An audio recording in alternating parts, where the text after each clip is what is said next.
Oba, meus catequizandos! Beleza? Tudo bem com vocês? Sejam bem-vindos a mais um vídeo de catequese junto com o Ademar. Hoje a gente vai falar sobre um tema extremamente específico, mas primeiro, Ademar, tudo bem? Como é que você está? Estou muito que bem, meu caro. Hoje iremos abordar as virtudes teologais, continuação do episódio anterior. Então, a gente falou ali sobre as virtudes cardeais, quiser saber mais sobre elas, só ir ali no último vídeo. E aí são dois temas que sempre andam junto, não tem pra onde correr, né? E hoje a gente vai falar sobre as teologais. Quais são elas, Ademar? A famosa tríade: fé, esperança e caridade. Eu acho que assim, pra gente entrar nelas, em especificamente cada uma, a princípio é bom a gente fazer a diferenciação, né? Porque essas virtudes são diferentes das virtudes que a gente trouxe no último episódio. Justamente, elas partem, têm como meio e fim a Deus. Então, a distinção das virtudes cardeais para as teologais é que nós dependemos da manifestação da graça de Deus de forma integral para vivenciarmos essa realidade. Trocando as palavras, nós só alcançamos por infusão da graça de Deus na nossa alma. Por isso que a gente aborda que é teologal, Show de bola. enquanto que as cardeais são elevadas pela graça de Deus. Então assim, é o que a gente estava falando, no outro vídeo. É possível você ser uma pessoa temperante sem Deus? É possível. É óbvio que com Deus é mais fácil e com Deus vai te ajudar muito. Né? Mas a gente conhece um ateu que é justo, provavelmente. Você conhece alguém que não é católico que tem alguma virtude. Agora, é impossível uma pessoa sem Deus ser caridosa. É impossível. Então, assim, se nas outras você tinha Deus entrando ali como algo para potencializar algo que a gente, como humano, já é capaz de fazer, e aí Deus elevava aquilo à perfeição, aqui é algo que sem Deus não dá nem para começar, É o né? fundamento. É o fundamento. Sem Deus a gente nem começa a ter isso. É só pela graça divina que a gente consegue manifestar essas virtudes. Vamos entrar aí explicando individualmente cada uma delas. Vai fazer essa ordem aí, fé, esperança e caridade. O que que é ter fé, Ademar? Então, a fé é dom de Deus que capacita nós crermos na revelação e crermos na existência de Deus. Os pormenores é justamente esse: o justo viverá pela fé. Então, ele exerce essa fé ao ter adesão de forma passiva, ou seja, não ter uma resistência à revelação. Sim, então assim, ter o dom da fé, né, essa virtude da fé, primeiro que é algo que a gente tem que pedir para Deus sempre, mas é essa capacidade de acreditar no que a gente não tem como ter uma certeza absoluta, vamos dizer assim. É aquela velha história, tipo, o ateu que fala que ele não consegue acreditar em Deus porque ninguém nunca fez um estudo científico que conseguisse comprovar Deus. E nem vai, nunca vão conseguir, porque o método científico não tem como provar algo imaterial. Né? É uma petição de princípio aqui, né? Mas aí, quando a gente vai pro dom da fé, ele entra justamente nisso, né? A gente tem como ter certeza absoluta, né, de que Deus existe, que a gente está fazendo. Não, a gente acredita nisso, de todo o coração, com esse dom dado por Deus, que é o dom da fé, né? É justamente, a fé ela é imprescindível e, fazendo até um resgate da aula anterior, nós iremos reparar que dentro das virtudes sempre vai ter uma que vai preconizar as demais. Então, como nas cardeais é a prudência, aqui vai ser a fé. A fé ela vai fundamentar tudo. E aí a gente pode depois até abordar a questão da sola fide e como que ela se dá na compreensão católica. Eu acho que já é bom de entrar agora já, que a gente explica isso e depois a gente vai pra próxima, né? Porque eu vejo que, assim, como a gente não acredita na sola fide, existe talvez ali, uma destemperança de pessoas que colocam a fé um pouco de lado. Não que eu nunca vi, acho que um católico menosprezando a fé nem nada do tipo. Eu acho que não é tão ruim quanto o que acontece com a Bíblia, né, dentro do meio católico. Uhum. Mas por a gente acreditar na importância das obras e que elas são essenciais também e tal, muita gente acaba colocando um pouquinho de lado ali a fé, né? E a gente tem que entender que a salvação nossa se dá pela fé. Não existe quantidade de obra que você faça na sua vida, quantidade de benfeitorias, quantidade. É impossível você ser uma pessoa tão boa aqui no mundo terreno que seja suficiente para que você mereça uma eternidade ao lado de Deus. Não tem como. Não tem como. Então a gente é salvo sim pela nossa fé. A diferença ali, né, do Sola Fide é que eles elevam isso à enésima potência e excluem totalmente as obras. A gente não exclui as obras. Mas entenda, o papel das obras é infinitamente menor que o papel da fé, né? Acaba sendo secundário. É por isso que a gente utiliza até a terminologia justificação primária e justificação secundária. A justificação primária se dá pela fé, mas ela se realiza em plenitude justamente na cooperação através dessas obras. E aí a gente vai abordar as outras virtudes que determinam que essas obras estão vinculadas à fé.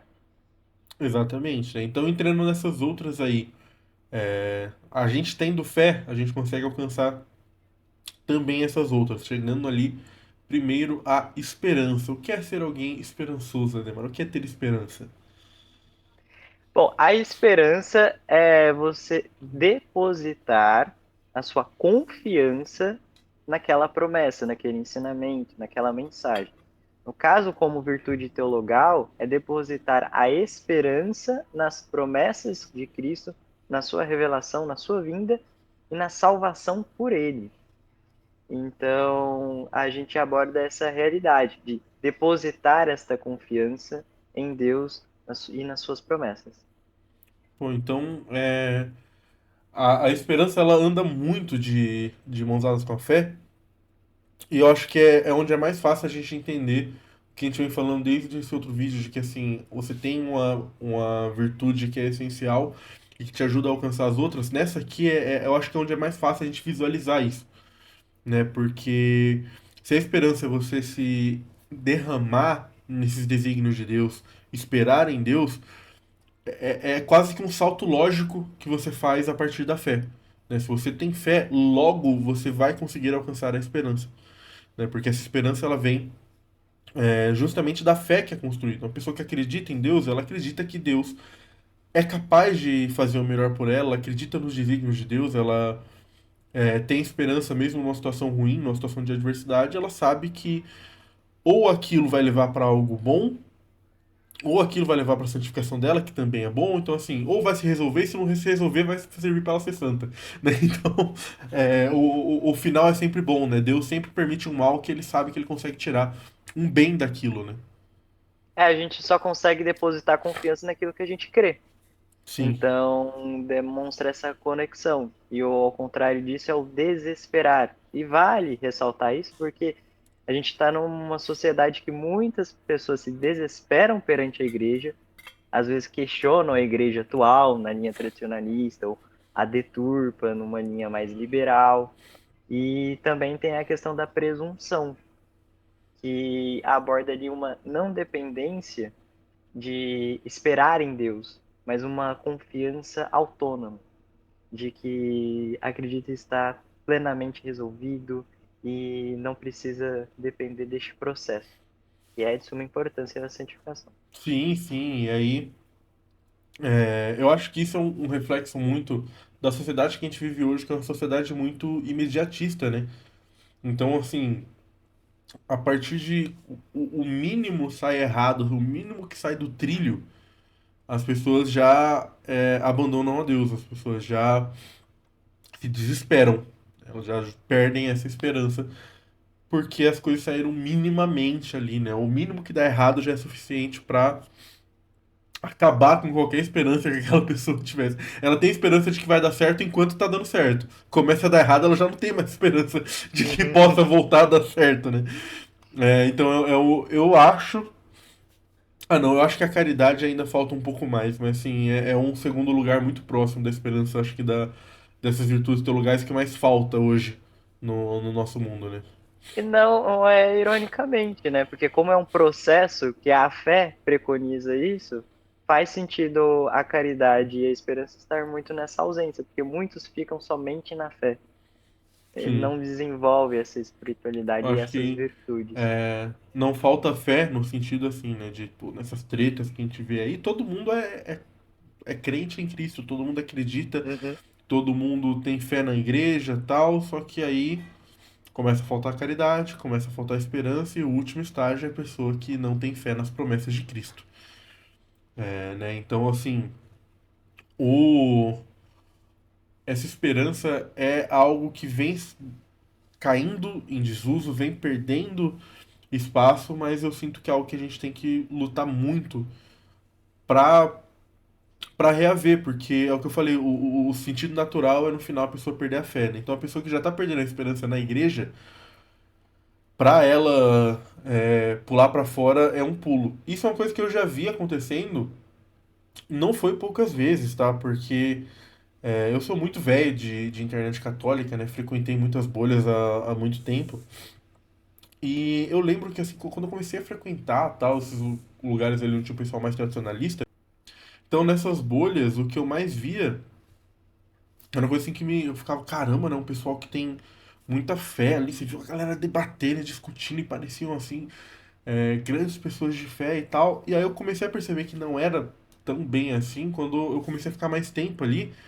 E eu percebia que, tipo, de tempo em tempo, uma pessoa que era extremamente ativa nessas bolhas, nesses grupos ali, né? Na época o que mais a gente mais usava era Facebook, é, postava lá que tinha saído da igreja, que tinha virado ortodoxo, ou que tinha virado ateu mesmo, tinha largado tudo, ou que tinha ido para um paganismo, tipo, já vi, era comum.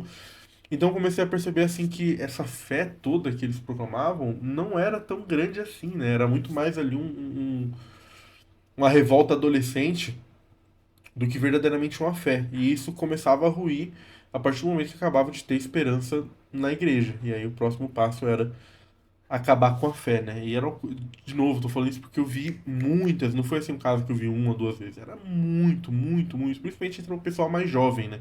Não tô falando aqui que Uhum. todo tradicionalista vai acontecer isso, mas principalmente a galera mais jovem, ele se convertia, ficava 3 meses ali de cruzado na internet, maluco, Uhum. e aí largava tudo porque espanava, né? Apertava o parafuso forte demais e espanava. É, porque não fundamentou essa fé, não desenvolveu a profundidade. E com isso fica vulnerável à contra-virtude, se é que podemos utilizar assim, da fé, que é justamente a apostasia, a tibieza, a heresia. Então essa pessoa fica bem mais vulnerável se Muito, não muito. exerce essa vida das virtudes teologais a ponto de alcançar o exercimento da caridade. Perfeito. E pra gente finalizar aqui a última virtude, né? A caridade. O que é caridade, Ademar? É só dar dinheiro pro pobre? Não, caridade não é filantropia, a gente precisa fazer essa distinção. E uma outra palavra que costuma se utilizar de caridade é amor. Por quê? Porque a caridade é amar a Deus sobre todas as coisas, e ao próximo como a ti mesmo, por amar a Deus. Então, é toda aquela ação concreta que busca reproduzir esse amor por amor a Deus. Então, qual é a distinção da filantropia para a própria caridade no sentido de dar algo financeiro, dar algo material? Você está motivado em não somente saciar aquela dependência da pessoa, mas você faz isso também por amar a Deus. E essa caridade ela é exercida não só nesse sentido, no sentido do serviço também, que a gente acaba não refletindo muito. A Sim. gente às vezes acha que o ato de caridade é só aquele filantrópico, secular. Sim, sim. Vai muito além, né? Você matou a pau aí. É amor. A caridade. Inclusive, eu gosto muito da Bíblia de Jerusalém, que é aquele trecho de Coríntios. Não só a Bíblia de Jerusalém, né? Eu acho que no Peregrino também tá assim, acho. Mas a de Jerusalém é certeza. Que normalmente você vê, né? Ah, o amor é paciente, o amor tudo suporta, tal. Na Bíblia de Jerusalém eles traduziram como a caridade. Então a caridade tudo suporta, a caridade tudo aguenta, a caridade tudo espera, porque a caridade ela é a forma mais pura de amor. A caridade ela é a forma mais elevada de amor, né? Aquele amor ágape, que a gente vê tanto falar, a expressão dele é a caridade, né? Então a caridade não é. Não que você ajudar quem está necessitado não seja um ato de caridade, é sim, a gente tem que ajudar, né? A gente tem que lutar por uma sociedade onde as pessoas tenham melhores condições e fazer a nossa parte individualmente também, ajudando aqueles que pedem esmolas, aqueles que têm necessidade. A gente tem, inclusive, uma coisa assim que eu odeio ver católico falando contra, ai, não pode dar porque vai usar com droga. Cala a boca. A pessoa tá pedindo dinheiro, você tem dinheiro, dá dinheiro, ajuda aquela pessoa. Ah, mas ela vai usar com droga. Se fosse colocar pecado com pecado lado a lado, aquela pessoa que tá na rua ali e eu que tô aqui no conforto da minha casa, conheço a Deus, sei de tudo que é certo e que é errado, e ainda faço cagada, fosse colocar lado a lado com aquela pessoa que tá naquela situação ali, o certo era eu pegar, levar ela na biqueira e falar, escolhe aí o que você quiser, porque eu sou um merda muito maior. Então, assim, não tô falando que é certo usar droga, gente, pelo amor de Deus, vamos, segue aqui, mas não vamos se colocar nesse salto moral que a gente não tem. Se a pessoa está pedindo ajuda e você tem como ajudar, você ajuda. Ponto e acabou. Não tem que ditar o que, que ele vai utilizar, porque senão, É, se for assim, a pessoa não, que é católico pode ter uma vendinha de bebida alcoólica e exatamente. pode potencializar um futuro alcoólatra. Exatamente. Então a gente precisa ter essa compreensão correta do Mas exercício da caridade. a caridade, tipo, é isso, mas é muito mais do que isso. Puxando aqui uma coisa É que a gente somente falou uma no. das formas. Puxando aqui uma coisa que a gente falou no último vídeo lá, tipo, de o que a gente faz aqui também é um ato de caridade, né?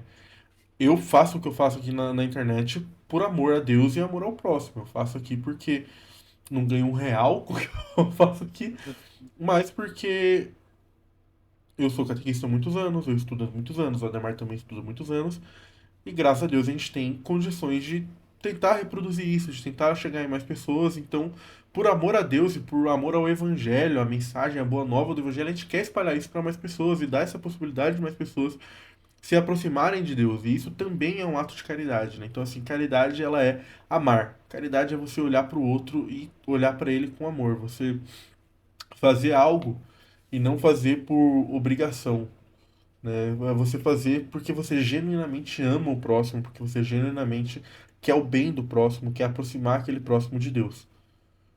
Fazer até um apontamento, porque quando a gente abordou, inclusive, a catequese em si, a gente utilizou a virtude cardial da justiça, de capacitar para que as pessoas alcancem o fim último.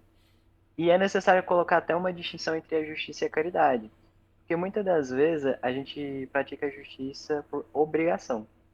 A caridade é justamente por amor, porque não é entregar aquilo que é de merecimento do outro, É ir além. mas é você entregar algo seu que não é obrigatório de ser entregue. Você acaba fazendo uma certa renúncia, mesmo que seja uma renúncia ínfima, como por exemplo, dar algo de um tempo para essa pessoa, de um acolhimento, de uma instrução, de algo material. Então é bom a gente até fazer essa diferenciação da justiça e da caridade, que às Sim. vezes fica muito misturado essas questões. Sim, a caridade é esse passo a mais, né? Voltando aqui no exemplo da esmola, é, a gente pode entrar numa discussão se é justo ou não aquela pessoa que está na rua receber esse dinheiro, né? A gente pode chegar nessa discussão, né? Não vou aqui nem tomar um lado de um ou de outro aqui na questão da justiça dessa situação. Mas se a gente estiver falando de caridade, o ato caridoso é você dar o dinheiro. Não Ele tem discussão. supera a Não tem compreensão da discussão. justiça. Não existe discussão de ou não, a caridade é você ajudar. Pronto. Independente de, aquela pessoa merece a situação que ela tá na rua. Aquela pessoa fez coisas ruins. Independente. A caridade é você ir além. A caridade é você ajudar. Ela supera a justiça. Por isso que ela é virtude teologal e não cardeal. Exatamente. Às vezes a sociedade moderna costuma inverter a ordem, colocar as virtudes teologais sobre a dependência das virtudes cardeais, só que é o contrário. As virtudes teologais que sobrepõem a ação das cardeais. Exatamente. Exatamente.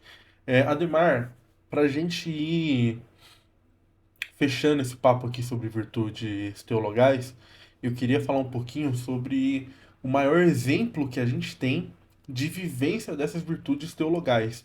Que se eu perguntasse, que se a gente tivesse ao vivo, eu perguntasse, ah, gente, quem que é a maior vivência dessa, maior exemplo, eu garanto que a maioria dos comentários vai ser Jesus Cristo. E deixa eu falar pra vocês estão errados.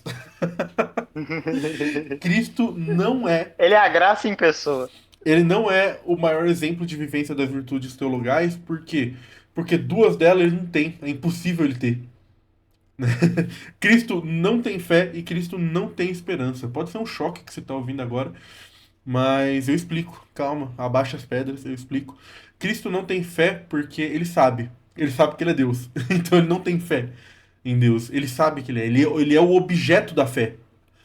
O objeto da nossa fé é Cristo. Então ele como objeto não pode possuir aquilo, né? Ele como objeto da fé. E Cristo também não tem esperança porque ele também sabe. Ele, Ele como é a Deus, fonte da ele é a revelação. fonte da revelação divina. Então, ele não tem esperança nos desígnios de Deus, ele sabe os desígnios de Deus. Né? Então, Cristo Mas é. afinal, então quem que é essa criatura perfeita dessas virtudes teologais, Gil? Mamãe. Nossa mãezinha. É mamãe, Nossa Senhora. Nossa Senhora, ela é o maior exemplo que a gente tem na história da humanidade de pessoa que seguiu perfeitamente essas virtudes. Né? A terceira ali, caridade, essa aí, obviamente, não. Porque caridade e amor é algo que Deus faz, que Deus ama, ele é o próprio amor. Né? Ele é a própria caridade, então em questão de caridade ninguém supera Jesus Cristo. Afinal de contas, se Cristo está competindo em alguma coisa, ele é o primeiro dessa coisa. Agora, Justamente. nessas outras onde Cristo não as possui, ninguém supera a Nossa Senhora. Ninguém. Uma, uma menina ali de 13, 14 anos que recebe a notícia que ela recebeu e abraça aquilo de bate-pronto é o maior exemplo que a gente pode ter na história da humanidade de fé e de esperança. Né? Aquela menina que ali anos depois vê o seu filho sendo crucificado e permite que isso aconteça, não tenta impedir de nenhuma forma, assim, acho que não Não se tem, desespera, não se porque desespera. sequer chora aos prantos. É aquele choro pelo sofrimento do filho e não pela situação, porque ela sabe que tem que ser dessa forma. Então Nossa Senhora tá ali e aquilo ali, acho que isso é o maior exemplo de esperança que a gente pode ter. Ela acredita nos desígnios de Deus de uma forma, porque o Cristo falou pra ela, tem que ser desse jeito. Ela falou, tá bom, tem que ser desse jeito. Vai ser desse jeito, não importa o quão dolorido isso seja pra mim. Se a vontade de Deus é a minha. Então, assim, é Nossa Senhora, gente. É Nossa Senhora. Faça em mim segundo a vossa palavra. Sim, então, quer ter mais dessas esperanças? Procure como espelho, né, Nossa Senhora. E falando em quer ter mais, uma coisa que perguntaram no último vídeo era como a gente alcançar melhor essas virtudes. O que que você dá aí de dica, Neymar, para alcançar tanto as virtudes cardeais quanto as teologais? Vale ressaltar que nós temos acesso a essas virtudes teologais através de um sacramento obrigatório, o sacramento do batismo. Então é a partir do sacramento do batismo que essas virtudes são infundidas no nosso comportamento a ponto de virar um hábito. E a virtude, ela está justamente nesse hábito. Sobre as virtudes teologais, é imprescindível a vida sacramental. Porque se a porta de entrada dessas virtudes é justamente um sacramento, o estabelecimento e desenvolvimento delas passa por uma vida sacramental constante. E isso também aborda a questão da vida de oração. A vida de oração ela é fundamental para o exercimento da fé e o desenvolvimento na própria esperança e caridade. Porque não é possível ter uma ação concreta se não tem uma espiritualidade voltada a isso.